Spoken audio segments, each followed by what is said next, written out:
Welcome back to The Over. I'm your host, JD, alongside my co-host. He'll be on this side, Barter. Look, today's not a typical Wednesday. We're going to get right into it. It's not going to be a long stream. We have a stream lined up for tonight, so look out for that after the NBA Finals matchup versus the Spurs and Knicks. Today's an unordinary Wednesday because we got a lot to talk about. We're going to dive us a little into football, where we haven't dived into a little bit, but some major news broke out yesterday with A.J. Brown, Barter, joining the Philadelphia Eagles in exchange for a 2028 first-round pick and a 2027 fifth-round pick that is the better of New England's 2/5. So they got a first-round pick, and A.J. Brown's going to the team that he's been trying to go to for a couple years now because he doesn't like Jalen Hurts. What do you think about it, Barter? Yeah, interesting Wednesday we have here. We have a handful of NFL topics to discuss, big trades. We have, of course, NBA Finals kicks off tonight. As far as the NFL trade A.J. Brown to the New England Patriots, I think it's a win-win for both teams. The Philadelphia Eagles are a bunch of whiny wimps when they don't have their way. A.J. Brown was tired of it. He was tired of playing with a Black Panther quarterback, someone who wears weird hats or a mustache, and that half of Philadelphia girls on Hinge say they love. A.J. Brown's tired of that fan base. He's tired of the city. He's tired of, Gilly and Wallow. He needs a new fresh start. So now he's a New England Patriots. He's with an owner who doesn't love the boring time. He loves a rug and tug time. He's with a coach who says, I don't have time for my wife. I have time for my guma. I love to trade. Drake May has a number one wide receiver now. So if you thought he took a step last year, wait till next season. I'm expecting Drake May to throw for over 4,000 yards next year, probably around 25 to 30 touchdowns. I'm expecting A.J. Brown to have at least 10 touchdowns receiving and well over 1,000 yards receiving. I love to trade, but I just said that it doesn't do anything for me. Both teams are not going to even sniff the Super Bowl. I don't even think the Eagles are the best team in their division. And that goes the same for the Patriots. It's Bills Mafia and it's Cowboys Central. Wow. So you rocking with the Bills and you rocking with the Cowboys in the NFC East. I don't know much, but I knew something. Okay. I'm kind of with you. I think it's a win-win for both sides. A.J. Brown, obviously, for the last 2 years has been bitching. Jalen Hurts gives off the vibe that he's a little soft. When he has a wide receiver diva, I feel like he didn't handle that as well. And now that diva's off his back, I think, coming into playing with Smitty. Smitty's a guy that just well-liked. Smitty's not a diva. Alabama product, Heisman winner, who's ready to take that next role, which is why I feel like it's a win-win because Smitty, to me, was already a wide receiver one. I feel like he's going to take over that role pretty smoothly. I feel like the Eagles' offense is going to flow much better now because they're not forcing passes down to A.J. Brown because if they don't, he's going to tweet about it. He could be a little locker room cancer, so Drake May has his hands full for sure. We're going to see if it works out with the Pats. I'm kind of surprised the NFL, Roger Goodell, he let this happen. You had a coach in Mike Vrabel who was obviously doing dealings under the table with Deanna Rossini to get an A.J. Brown to the Pats. There's more to the story that we don't know, is what I'm saying here. Maybe those trips to Arizona, those resorts in Arizona, it wasn't out of love or lust. It was out of A.J. Brown, okay? Maybe he wanted A.J. This was his master plan, and it's finally come into fruition. So props to Mike Vrabel. But also, JD, you have to think of mine. What was the big Cowboy news this offseason? It was Dak Prescott calling off his wedding. When a man calls off his wedding, that only can mean one thing. He was feeling a little risky. So when you have a risky quarterback, yep, you have a gunslinger. And when you have a gunslinger, you have a chance every goddamn Sunday. So I'm taking the Cowboys in a shootout. I think Dak Prescott's going to have one of the best seasons in his career. He's going to throw well over 5,000 yards. And he's probably going to have around 30 to 40 throwing touchdowns. So look for a desperate Dak Prescott that's in the streets once again. A Dak Prescott who wants to be number one on SportsCenter, number one on highlights, number one in the hearts of his female audience. I'm expecting a big year. Eagles, kind of boring. They're kind of boring. You have Jalen Carter, you have Jordan Davis, you have Saquon Barkley. Saquon Barkley, we're still looking for you after that Super Bowl victory. We're still looking for you. So the team is, I don't think it's all there. And when you lose a big piece like A.J. Brown, I think we're going to start seeing the true colors of Jalen Hurts. He's a front runner. He's a pretender. He's a man who lost his position to a Vietnam veteran in Tua in college. Some things just don't go away. That's a stain on your resume that just can't get off your neck. What is Tua doing now, right? He's competing for a job for the Atlanta Falcons. We'll see how the Eagles do. I still think they're a playoff team. I just don't know how good of a playoff team they are. And then for the Pats, I also think they're going to be a playoff team once again. I don't think they make the Super Bowl once again, but I think they're a playoff team competing with the Bills. So that's the big news. A.J. Brown going to the New England Patriots. Eagles get another first-round pick. The other huge news, Barter, I don't know if you saw this, the best defensive player in the world is getting traded to the LA Rams, and that's Flash Myles Garrett. Browns are finalizing a trade that will send two-time Defensive Player of the Year Myles Garrett to the Los Angeles Rams. In exchange for Garrett, the Rams are expected to send Pro Bowl edge, I think he's a two-time Pro Bowler, Jared Verse, a 2027 first-round pick, and another draft pick compensation still being negotiated by the Browns. I'm not mad at the Browns for doing this at all. The return, I think, is worth it. Myles Garrett obviously doesn't want to be there anymore, so as a Giants fan, I pretty much went through this not too long ago with Dexter Lawrence. As much as I loved him, but he didn't want to be a Giant anymore, so it's kind of like, fuck you type of thing. And I feel like it was getting to that point with the Browns. It's just like, all right, if you don't want to be here anymore, let's just trade your ass and let's get a haul. And I think they got a haul with, again, two-time Pro Bowler Jared Verse, draft compensation.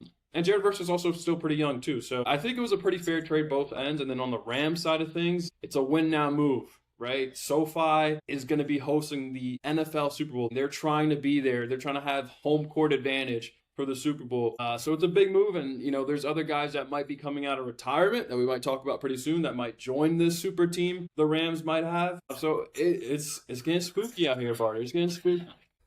Yeah, this is a mega trade. This is one of the biggest trades I think we're going to see going forward. We're not making blockbuster trades like this. This reminds me of the NBA, but this is a huge, massive trade. Myles Garrett is one of the best defensive players we have seen in the new generation.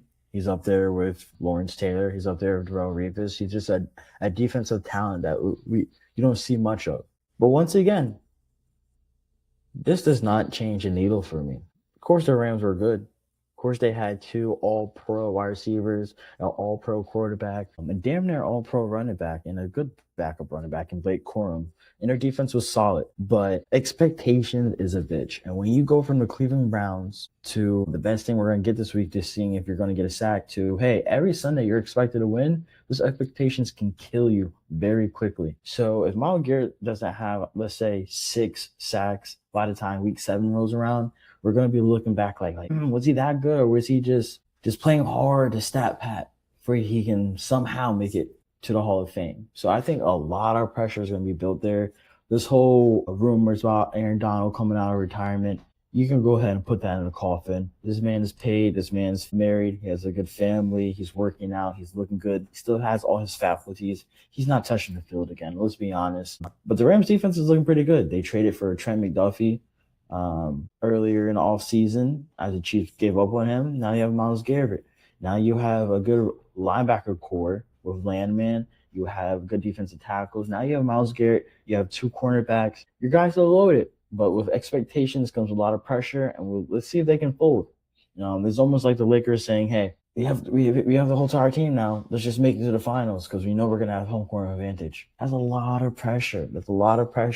But I like the trade. It wakes up the NFL offseason. Let's do something, because after the draft, it's pretty lame. It's pretty lame until training camp starts. And even training camp starts, we got people hurdling over bags and catching balls and talking about what car or what girl are they passing around this offseason. Guys, it gets pretty boring. So, JD, I don't know how you feel about this. It's a mega trade, but once again, it does not move the needle for me. I'm not excited. It's the fucking Rams. I barely watch them anyway. But shout out to them. They did win me a couple backs last year.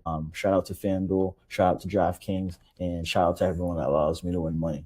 Big trade, but I agree with Carter where expectations is different, right? Like you're going from playing with the Browns where you guys are basically tanking every game to a team that's expected to win every game and win an NFL Super Bowl. So expectations do change. I think Myles Garrett is up for the task, though. He is probably one of the best defensive players I've ever seen in my lifetime. And if you compare him with this guy we just have on the screen now, and Aaron Donald, who is the best nose tackle, best defensive tackle in the NFL history, that defense can be scary. A guy like Aaron Donald, who even in the year that he retired, he was getting triple teamed almost every single play. So you can't do that anymore. If you have a Myles Garrett on the edge, you can't triple team or double team him. I think that defensive line can get real scary. I think that team can get real scary. I think it really is going to be on Matt Stafford. Can he keep up that MVP style of play? I'm not fully bought in yet, but I can see them being the Super Bowl odds favorites to get there or at least win it. So we're going to move on to the last big NFL topic is my boy. Barty, can you play that song? I'm coming home. I'm coming home. My connection's getting bad. I gotta get the fuck up out of here. My Giants. Obviously, this is... Odell Beckham's a dyke. He's a dyke. But go on. Barter's just going to be on his hate and shit today because the Knicks play in the NBA Finals tonight. But I think it's a fun move. Do I think he's actually going to contribute? Hell no. But are the jersey sales going to go through the roof? Yes, right? And I might cop one too. So I like the move in terms of the vibes and aesthetically. I think it's cool. A low risk, high reward move for the Giants. He's on a vet minimum. So is Juju Schuster, who they also signed for. I don't know why. But they're both on vet minimum. So if they happen to play good, you're only paying $1.5 million. So great move by the Giants. Great move by John Harbaugh. Obviously, he's changing the culture already. We're not going to get into much to predictions yet. We'll get that closer into the NFL season, but I'm liking what I'm seeing with the Giants. Starting to bring in veteran presences. We're starting to see people rally behind the MAGA quarterback. We're starting to see a lot with the Giants. Abdul Carter is the only oddball out right now. We'll get there with Abdul. I mean, he is from Philly. What can you expect? First of all, Jalen Hyatt, you need to retire and give Buddy his old number back. So Jalen Hyatt, give back Odell his original jersey number and, I don't know, maybe go join the WNBA. That's starters. Second of all, Jackson Dart, MAGA rally, Trumpster, the bad look. The bad look, buddy. If you feel that way, keep it low-key, respect the locker room. It's kind of awkward. I wouldn't be surprised if someone fucks your bitch. Anyways, Abdul Carter, Abdul Rockbar. That's all I got to say. I think the G-Man might surprise a couple people this season. I think Odell Beckham might have at least 100 yards receiving this year. I don't know. He's wearing number 3. He looks slim. Yeah, bro. He looks good, bro. Am I asking for too much? Oh, it's just a wild bar. But the last time we see him, he was complaining about he had to sell cleats to make money. So, hey, come on, man. He has something to play for. The marbles are on the table. He's going to grab them. He's wearing number 3. He's looking slim. He's back in New York. It might get a little shaky. He might feel rejuvenated. You might see the Odell Beckham that we once loved and craved every Sunday. It's a long time, but as for Jackson Dart, we might get a sophomore slump, though. It's not a good look to go to a rally knowing that you're going into your second season, knowing you have a new head coach, knowing that there are expectations because we're building a team around you now. It's a bad look. It's a lot of pressure on you. So I wouldn't be surprised by the time week 8 rolls around, we're talking about what quarterback we're going to draft the next draft. I don't know. Or, hey, Jackson Dart might be not even playing by week 6 because he has another concussion. Who knows? Yes, sir. All right. Well, Tame, appreciate you hopping in. Barter, I'll see you soon. And this has been The Over. Okay.